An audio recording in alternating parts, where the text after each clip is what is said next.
Well, welcome to everyone. 2014 has been a very good year for the Iowa State basketball team. They made it to the Sweet 16, those Cyclones. How about them? 2014 also was a very special milestone year for agriculture. This is the year Dr. Norman Borlaug's statue was installed in the US Capitol, in the Statuary Hall. It was a beautiful ceremony in March. And as you know, Dr. Borlaug was all about good seed and food security. Our symposium today, Closing the Yield Gap, is also all about that. It begins with making quality seed available to all farmers and moves through the value chain with the goal of providing nutritious food for all. As many of you know, last year, the Seed Science Center held a special celebration to honor the legacy of former ISU Seed Lab Director, Dr. Leroy Everson and Barbara Everson, individuals who gave so much to the seed industry, to Iowa State University, and to Ames community. That celebration culminated in launching the first annual Leroy and Barbara Everson Seed Symposium, which was a great success. I would like to take a moment to thank the family of Leroy and Barbara Everson for their generous gift of providing major funding for this symposium. I believe John Everson and his sister Grace and Russ are in attendance. Would you please stand and be recognized, members of Everson family?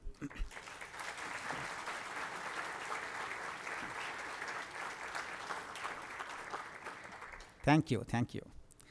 We also have a number of Seed Science Center Advisory Council members attending the symposium today. I see David Lambert, Bruce Munder, and Greg Jaffe. Will you stand and be recognized?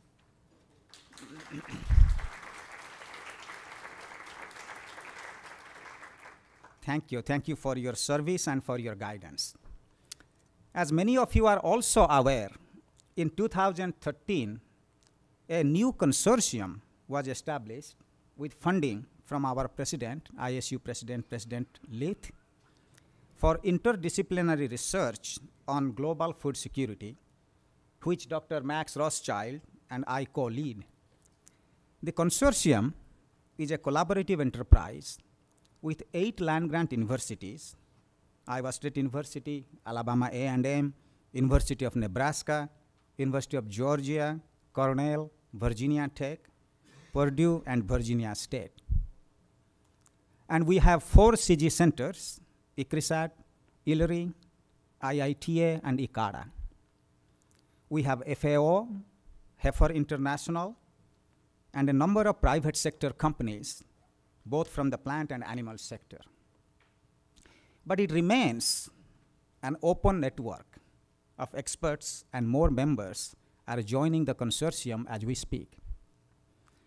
So when we were trying to put a symposium together from the Seed Science Center and from the Global Food Security Consortium, it occurred to us that a possible theme for this year's symposium, that we had a very special opportunity to address global food security at this year's symposium from a systems viewpoint, from seed to sustainable intensification production.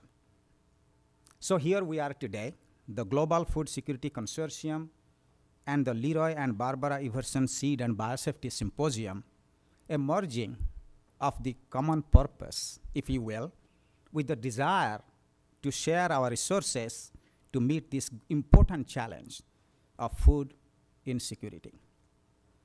I shall now turn over the podium to Dr. Max Rothschild, the co-leader of the Global Food Security Consortium, to tell you a little bit more about the consortium and set the stage for the symposium today. Max, all yours.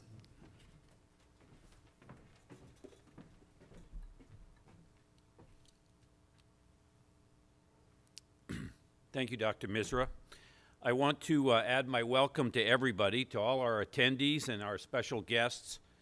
I'm not going to name you by name because I'm sure I'll miss somebody, and then I'll have lots of apologies instead of the one that I'll make now for not mentioning you in the first place. I'm going to make just a few brief remarks about the Global Food Security Consortium. It's the result, as Manjit said, of a presidential initiative to support cross-cutting and important issues at Iowa State University. And we've received not only support from the President's office, but strong support from the College of Agriculture and Life Sciences, and we appreciate all of that.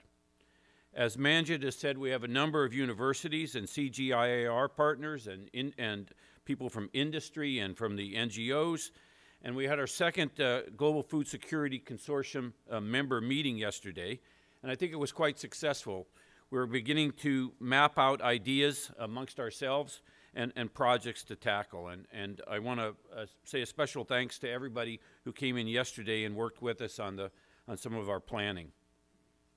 While other food security groups exist besides our consortium, I believe we actually have a very unique one. And it's a unique effort that combines not only research, education, and engagement, but it also, and it's not just for crops, as many of the food security programs are, but it includes crops and livestock, food and water, and all the cross-cutting issues amongst these important areas. So I think that's what makes this consortium very, very unique. We all know that the numbers of people worldwide that are hungry or die from malnutrition are staggering.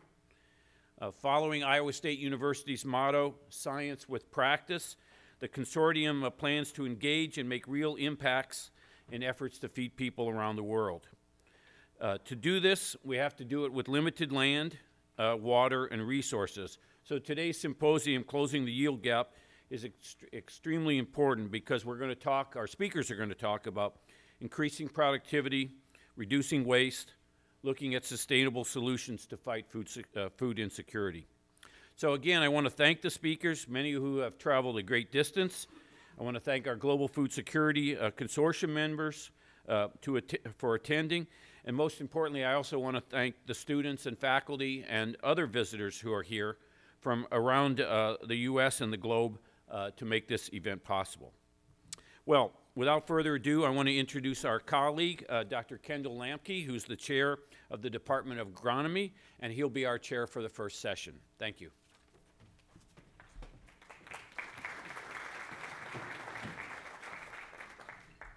Thank you, Dr. Rothschild. So without further ado, we'll get the symposium underway, and it's my pleasure to introduce this morning's first speaker, Dr. Kenneth Cassman. Dr. Cassman is the Robert B. Daugherty Professor of Agronomy at the University of Nebraska. He's a well-known cropping systems agronomist and has worked in most of the major cropping systems around the world.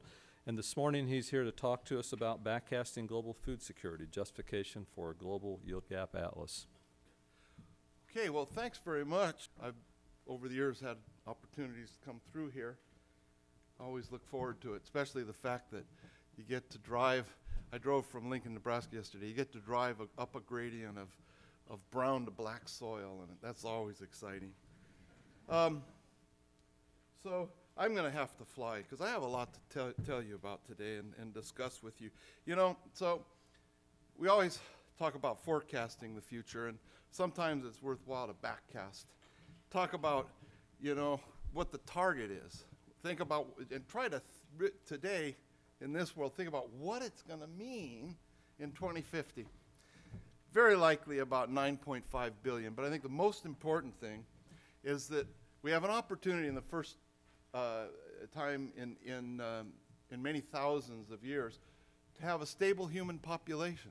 That is, if we can grow incomes fast enough, educate children universally around the world, particularly young women.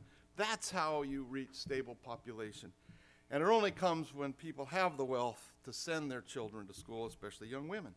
So it's economic growth rates. And then we know it carries forward an impact on diets. People that have certain levels of income eat certain things, or we know that.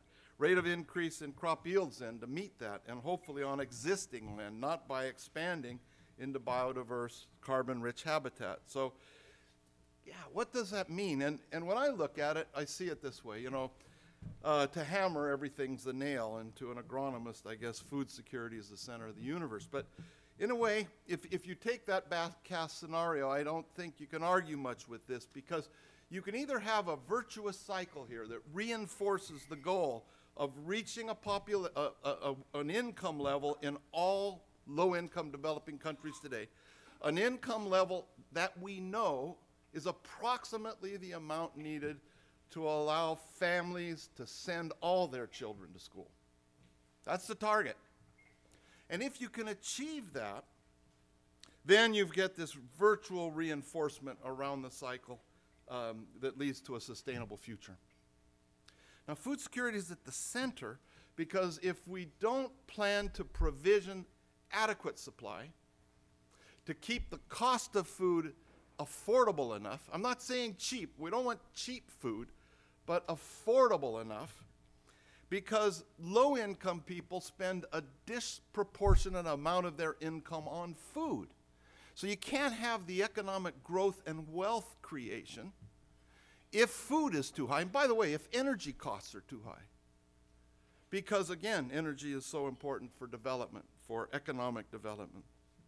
So as we backcast, we've got to think, and as we look, then forecast, we have got to be smart enough to think about how to provision a world that has 9.5 billion people who want to flourish, who have been denied access to many of the consumer goods we take for granted, and there's going to be a period of overconsumption. I mean, we know, looking at the baby boom era after World War II, that when entire generations have been denied access to a number of goods and service, there's a period of overconsumption, just natural. So how do we supply this world? Well, this is how our track record, and I call it the tyranny of linear growth rates. If there are economists in the room, many economists, it's a matter of convenience. I don't think they really mean it, but they tend to talk in terms, well, we'll increase yields at 1% per year, 1.5% per year into the future. And the problem is that that's an exponential rate of growth, which means the actual magnitude of increase each year is always increasing. So it's got a curve that curves way up. When in fact, these are real data globally. Yield trends are decidedly linear. There's no way around it. And what that means is that the relative rate of gain is always decreasing. So if you have a constant rate of increase per year, the average yield goes up. That constant rate as a proportion of average yield is always going down. And today those relative rates are 1.3, 1.2%, whereas they were 3% at the beginning of the Green Revolution. But the point is, we can ask, are those rates adequate to get us to a world that we're backcasting from in 2050? When you want 9.5 billion people flourishing with income sufficient to educate their children? The answer is that we're not doing very well. That when you really look, these are again real data, you really look at yield trends, you see disturbing trends. So rice in Korea was the first, South Korea. You see this Green Revolution linear rise up till about 1980, and then it looks like it hits the wall and just stops increasing. Later, as you see in China, there, the red curve for rice over there, about the 90s, China rice yields started to stagnate, seemed to hit the wall. You see wheat in Northern Europe in the central panel there. You see an abrupt change in Indian wheat. In other words, a linear increase and then a slower increase. You can see also changes in rate of gain in maize. And up here, we're starting to see a flattening of yield in irrigated maize in the United States. No question. So what happens when you're not able to produce enough food on existing farmland?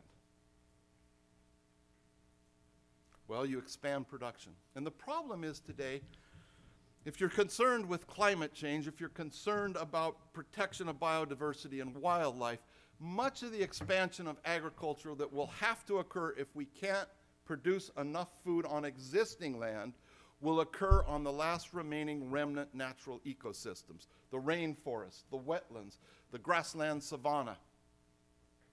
And indeed, we're seeing that right now. So whereas the period of the how many of you are old enough to remember in agriculture the doom days of the 80s when food prices were low and they were always going to be low? And if you were a farm family, you told your children, don't go into agriculture, there's no future, go into something else. Well, and that was because food prices were actually low, and in that case I would say too cheap. But look what the signal was to the world community about expanding production. There was a period from the mid-70s until 2000 or so where total land for all food crops was unchanged because there wasn't the pressure on land to produce more food. Food prices were low, too low. But look what's happened since 2000, starting in about 2002. And these are real data again.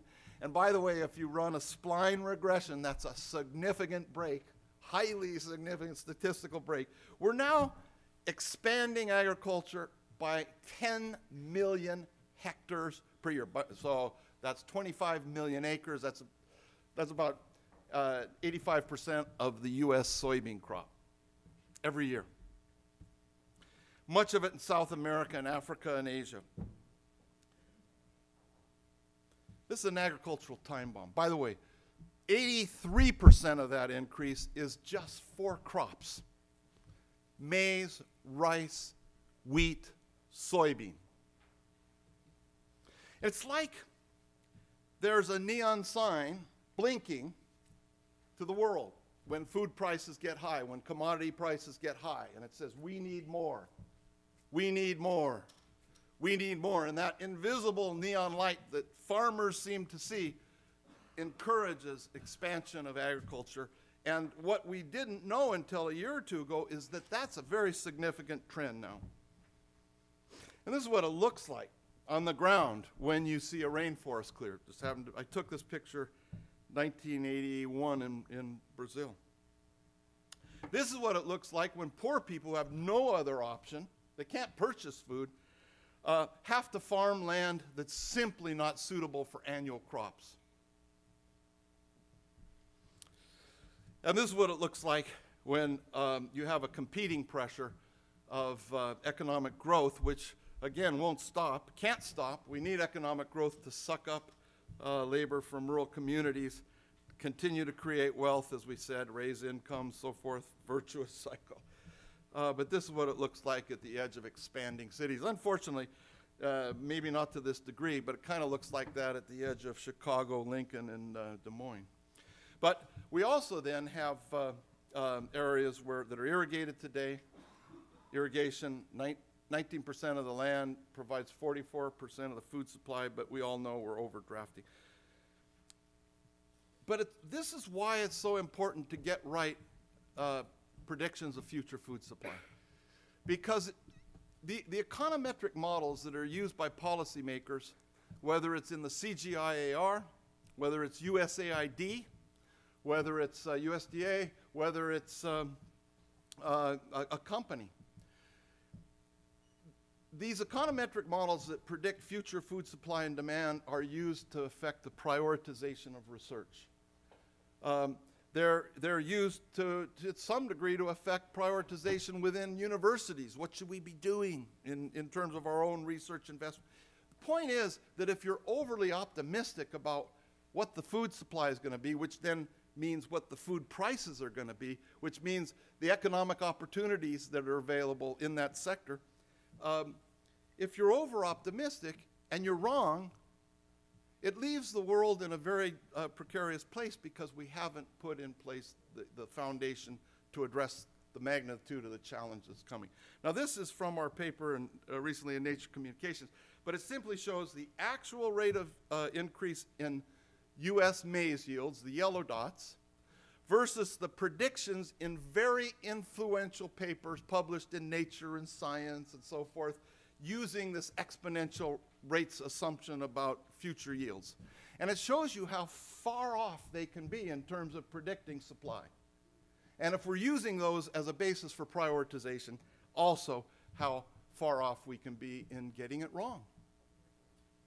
And this is the paper it's open access. And so if you want to ask the question, you know, what are rates of gain for yield?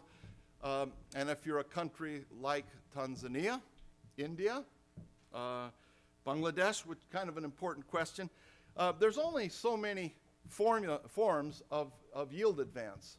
And they all have a mathematical equation that can be tested statistically. So there shouldn't be any question about what rates of gain and yield are, at least historically.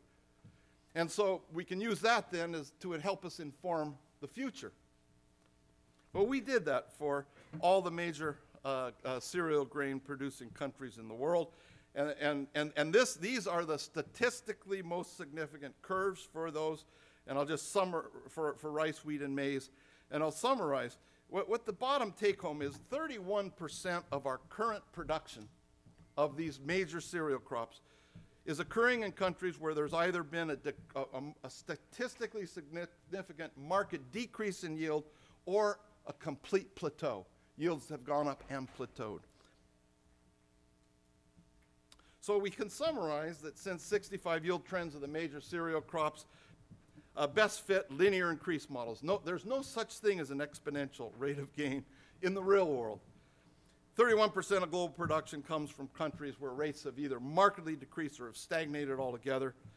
And from this, that there's only been linear increases, and the fact that the amount we invest in agricultural research globally, adjusted for inflation, has gone up fourfold in that period. There's been a 75% decrease in the rate of return of agricultural research. This is public and private sector now, in terms of increasing yields. It's got linear rate of gain, fourfold increase in investment in real dollars. That's your 1/4 as efficient in converting dollars invested into research into gains globally in food. Now, one of the things that comes out is, can we predict where yields will stagnate? So you start to see major countries, rice in China, wheat in all of Northwest Europe. We think maize in U.S. irrigated maize. Can we predict, do we understand that phenomenon well enough? Can we predict where it occurs? Yeah. I want to show you a study where one of the ways you might do that. So these are real data from farmers' fields. We're fortunate to have the Natural Resource Districts share their actual data with us. They take data on farmers because we have real water quality problems in Nebraska, and they've organized on a natural resource district basis, only state in the country, and they actually get farmers to report data on yields, water use, nitrogen, et cetera, tillage method. It's a real rich data source. What we did then is you look at yield trends in those 3 counties where we were working. That's that black regression line with the white circles each year. Those are the average yields in that county. We then simulated with using their date of planting, their plant population, hybrid maturity, with real weather data in each of those years, we simulated what we think is the ceiling yield, the yield potential when there are no yield losses from nutrients, water, pests, disease, etc. That's the red solid circles. And you see, average yields are simply running into a biophysical yield ceiling. Yeah? Now, farmers could do a little better than they're doing. So that top line represents a situation where they could lengthen maturity, choose a hybrid of longer duration. They could plant a little earlier, and they could increase plant populations much higher than they're using. Turns out each one of those is highly uneconomic, and so farmers are very rational at not using those technologies in today's world. And it's likely not to be economic in the future because each one of those requires, for instance, requires a lot more drying if you think about it, grain drying. Because if you're lengthening maturity, planting earlier, higher plant population, you tend to have grain that's much wetter at harvest, and there's much more risk of frost damage. So you can actually raise the average yield ceiling, but you also raise the risk. There's much more variability to that. Farmers are behaving very rational. So you see here, I don't have a pointer, but if you look at yields since about 2000, you can see this has not reached the level where there's a statistical plateau yet, but you can see that yields have not increased since 2000. And indeed, the years since then have also not increased. So we're now at 2012 or 14, and yields are still on that plateau. We would predict that yields are stagnating because farmers have achieved about 85% of that genetic yield potential with their current management. And that's the average yield. So the average farmer is at 85% of that yield potential. And when we've looked at this globally, that's about the level between 75 to 85, 90%. Somewhere in there is where average farm yields will stagnate, depending upon the relative value of the product and the cost of the inputs. And so this is the key point here, that when you're trying to produce crops near yield potential ceiling, there's a relatively small, razor-thin margin of error in managing all of the factors of production, and in managing pests due to dynamic interactions between nutrient status and pest incidence and severity. So we've published, and we think this is quite robust, that you can predict where yields will stagnate if you can estimate the yield potential in an environment, and that farmers' average yields for a population of thousands or millions of farmers will begin to stagnate when they reach 75 to 90%. And the wishy-washy 75, 90% really depends upon the risk associated with applying more inputs and energy and so forth as the response curve, diminishing response curve begins to bend as you approach the ceiling. And in some crops, like rice, where there's tremendous risks from these disease-nutrient interactions and lodging, it looks like that plateau occurs at about 80% or 75%. There's just too much risk in pushing yields higher. Whereas in maize is a much tougher crop. It seems like that break point can be closer to 85, maybe 90%. Okay, so, and that's that part of the curve then. So we're in this brave new world. We have rapid sustained economic growth, and we need to continue it. Rapid rise in energy demand, and that's going to continue. That's forced the convergence of energy and agriculture. That's going to continue. We have smaller supply relative demand of staple food crops, which causes increased prices and volatility. We have slowing progress in reducing poverty and malnutrition because instead of the virtuous cycle, we start to have, you can reverse that virtuous cycle and put all the arrows backwards, which is a cycle of degradation. And then we have limited supplies of good land and water, stagnating yields, and biotech, although very important, and molecular genetics and transgenic crops, extremely important tool in our toolbox. It's simply not the panacea that some people have suggested. And then increasing concerns about environment. These are long-term trends. So challenge is clear. Substantial increases in yield are needed on existing land. And at the same time, we have to substantially decrease the environmental footprint of agriculture. And I've called this ecological intensification. More recently, it's called sustainable intensification. So I want to end by focusing on this question: how much food can be produced? Because it's clear that if you backcast, it's a huge amount of additional food, and hopefully we can increase yields fast enough that almost all of it occurs on existing farmland. Because when I say that, it already allows increased expansion of agriculture of about 100 to 120 million hectares simply due to continued urban growth. So if you say, let's hold agriculture on current arable land, you're really talking about an expansion of about 8% of area to make up for the land that's being taken by urbanization and industrialization. So, but even that's going to be a challenge given yield trends and so forth. I want to talk then about the last thing, Global Yield Gap Atlas, which answers those questions: the future rate of gain in crop yields, the size of the exploitable yield gap on existing land, and the water requirements thereof. We've started this project. The idea is that if you really want a world that has the best chance of achieving food security on existing farmland and lowering the environmental footprint, we had very quickly better understand where the yield ceiling is for all our major food crops so that we can be projecting ahead at how close we're coming and start thinking about where yields are going to start plateauing in major countries and where the greatest opportunities for investment are around the globe to have the greatest increase in food supply with the minimum or positive, minimum negative environmental impact or hopefully even positive environmental impact.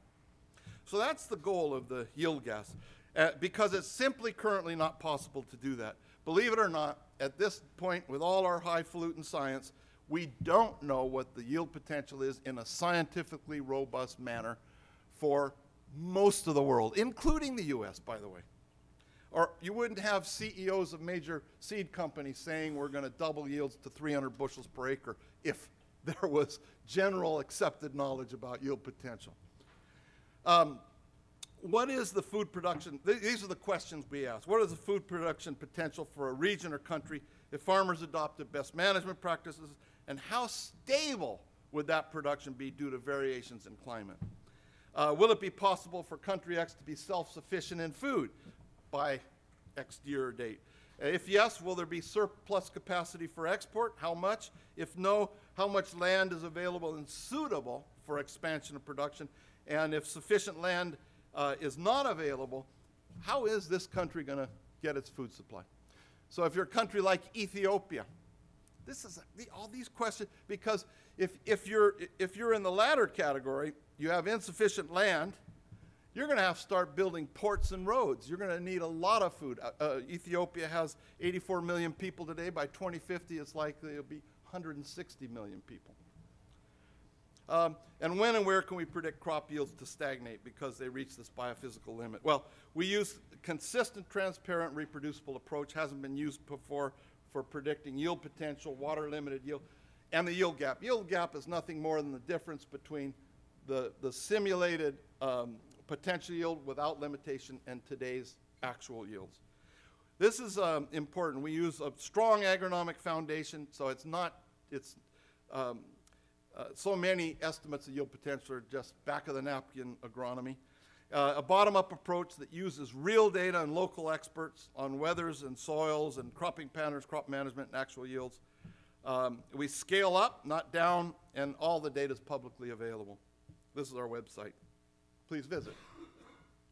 Big team, colleagues in Wageningen that work with us. We're working, of course, with some centers in particularly sub-Saharan Africa. And we have to have on-the-ground agronomists that actually get the real data we're talking about. And so this is the concept. Red is irrigated yield, that's not water-limited yield potential. Blue is a rain-fed yield potential where only water is limiting. Green might be the irrigated, an example of an irrigated actual yield, and there's the yield gap between the green and the red. And then the yellow would be a rain-fed actual yield, and the yield gap there is between the water-limited ceiling yield for rain-fed agriculture. You need weather data. We won't go into it, but you'll note down there that Africa is remarkably sparse in good quality weather data. And what we leverage, again, is weather data, crop area distribution, soil data, crop yield data, expert opinion from country agronomists and crop simulation models. And this is, I don't have time, but we've developed very precise protocols. Anyone can follow it and get the same number if they follow these protocols. Again, an upscaling approach weighted for harvested crop area. One of the things that we do that's unique is we've created a agroecological zonation system that we vetted very strongly for its ability to be relevant to predicting yield gaps. And because yield gaps are nothing more than yield potential determined by soil, water supply, and climate, we believe that this system is robust for technology transfer, for research prioritization, because rather than having data in grids about poverty, malnutrition, soils, yields, yield gaps, just by some gridded system, you could put them into agroecological zones in which technology transfer is meaningful. So if you get new insight about a cropping system, a farming system, a new technology, you can immediately look at it within the context of the relevant agricultural system and ask questions. It's beautiful for benchmarking current status of that area and system, and then for doing impact assessment later, also for research prioritization. And what our system does is strike a fine balance between having too many agroecological zones, so it becomes impractical to measure everywhere, and having it too coarse to where that technology transfer function is not, or research prioritization function is not meaningful because there's too much variation within the zone that things don't transfer. This is what it looks like more closely in Africa. Those dots are sites where we have these detailed data and can scale up. This is closer what it looks like in West Africa. This happens to be Ghana there. Those are our weather stations. We actually have real weather data underpinning them. We have real soil data, real cropping system data. There are parts of these agroecological zones based on within a 100-kilometer area of that site within a climate zone. Based on the harvested area there, we can weight the value of that to estimating the whole climate zone. And you end up then with, there's a crop data layer then. Notice it's gridded, but crop data layer that exists. You end up with then estimates of, this is from our website, water limited yield potential. This is actual yields. This is the yield gap, and shown by these agroecological zones. And we've done that now for 10 countries in Africa. The data can be better. I tell you, it's bad data, which means best available data, right? Africa, climate data in Africa is horrendous, hard to get. Actual yield data is difficult, getting it at a spatially granular, but it's the best we have, and it can get better through, the framework is robust. So it's a matter of always working to get better data incorporated. Here's an example of a country where data are already high quality. I just want to show you. It's a yield gap analysis for Argentina. Argentina happens to be one of the major exporters of soybean and wheat, somewhat on maize, but it's important for global food security, clearly. Again, only done in collaboration with real experts in the field. These are the climate zones for Argentina. Now remember, each of those climate zones exists elsewhere in the world. So there's a strong ability for tech transfer elsewhere from if you have data in these zones. And by the way, one of them is the same as a zone in Australia, and we've done the analysis in Australia, yield gap analysis, and lo and behold, the yield potential and the yield gaps are almost the same. So we're getting evidence that this is a very robust framework. Now, so when we did the analysis, we get estimates of yield potential and yield gap, okay? But here's the bottom line that I want to share with you, that as important as Argentina is for global markets today, if every farmer in Argentina on existing land were to close the existing yield gap, you would increase global supplies of maize, wheat, and soybean by, for maize and wheat, less than 1%, and for soybean, less than 3%. So this tells you Argentina and expanding its, increasing its production on existing land, it's not a big player. It means that maybe by expanding area, but that would be a bad outcome. So it means we've got to look elsewhere for filling gaps for crops like maize, wheat, and soybean. Now it's not just yield, it's also yield stability. I want to mention, make sure we understand that in doing a yield gap, the method requires at least 20 years of data. So you're looking at the yield gap over 20 years. You also get a strong measure of yield stability. And obviously, if you're thinking about sustainable intensification technologies that require substantial inputs, you'll want to start to look at that in a place like sub-Saharan Africa so that you can quantify in terms of the yield gap, you'd like it large, and the stability thereof of potential yields. Because it's going to be hard to get farmers to adopt increased inputs if it's highly variable and risky. But again, so it's not just the magnitude of the yield gap, but it's stability that you get from these analyses. And it's not just yield and production, it's also the environment. And that we need to get the 70% increase, but we also need to do these other things. And in part, that's going to come from knowing where your greatest yield gaps are, where soils are of suitable quality, that it's likely that if you increase productivity through intensification, you can control the fate of inputs because you're not dealing with very poor soils, erodible soils, shallow soils, sandy soils, etc.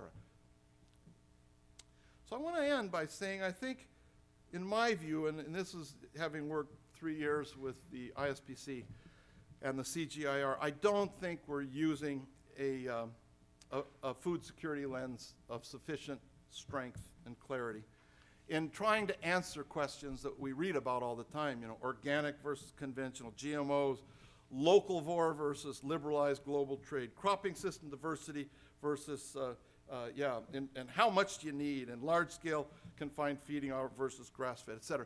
I think these questions have to be asked in how they can contribute to this backcast future. We must force people that want to do research on a given approach to be able to show a plausible path how that contributes to essentially doubling yields on existing farmland in 40 years, and at the same time reducing its environmental footprint. Not one or the other, both together. And here's my hypothesis. If we did that and did that well, you would have much less arguments about what's the appropriate path forward. And what it means also is critical metrics and monitoring. I don't have time to move on, but one of them is yield and time-adjusted metrics. That is, you can't ask what's the lowest greenhouse gas emissions that we can achieve in agriculture per hectare, which is an absolute value. Because if you ask that question, the lowest you can achieve is to don't farm, right? Go back to nature, really. So, and that's not irrelevant under this food security lens we're talking about. What's relevant is greenhouse gas emissions per ton of food produced, right? And in what time frame, per year. And you could say that same thing for water productivity, nitrogen productivity, and global warming intensity. Because otherwise, for instance, if Iowa were to say, oh, our nitrate levels from our soils are far too high, we're going to get rid of corn farming. Essentially, if you don't have a time and yield adjusted metric, you're going to just export that problem to the lowest cost polluter elsewhere in the world. This unit time issue is so important because there's been a number of very good publications recently that call attention to the fact that you can produce yields in organic systems that are equivalent to yields with conventional agriculture. And I don't think there's any question about that. And this particular paper was done very well and Matt's here. But the challenge then becomes, if you're proposing that as an option for this food security lens, backcasting to 2050, how do you make up for the time when the land is not producing grain crop? What that means, there's an implicit demand for expanding agriculture, you see. So you can't keep agriculture on existing farmland. You can get the same yield per crop, but you're having fewer of those grain crops. And remember, those 4 crops, maize, wheat, rice, and soybean, counted for 83% of that 10 million acre per year increase in global land expansion in agriculture. So I want to say that answers to questions we need to do a better job. It doesn't mean that those options aren't feasible. It just means that all of us, whether you're into GMOs, whether you're into cropping systems, whether you're into maize, soybean, tell us how that contributes to doubling yields, and I would say as a ballpark, cutting the environmental footprint of agriculture in half.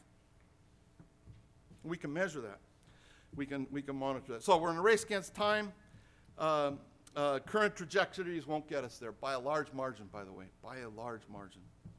Critical need to increase funding for agriculture, but also, I must say, also for much better research prioritization.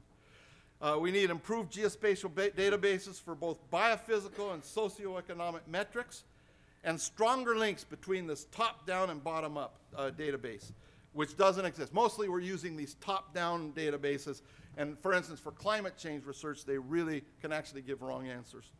And then accurate estimates of current yield gaps for major crops on every hectare of existing farmland are essential for improved research prioritization and for location-specific research to achieve highest possible yields with minimum possible negative environmental impact. And to be quite optimistic, and if we get enough talented young people into our programs, I would say with positive impact on the environment.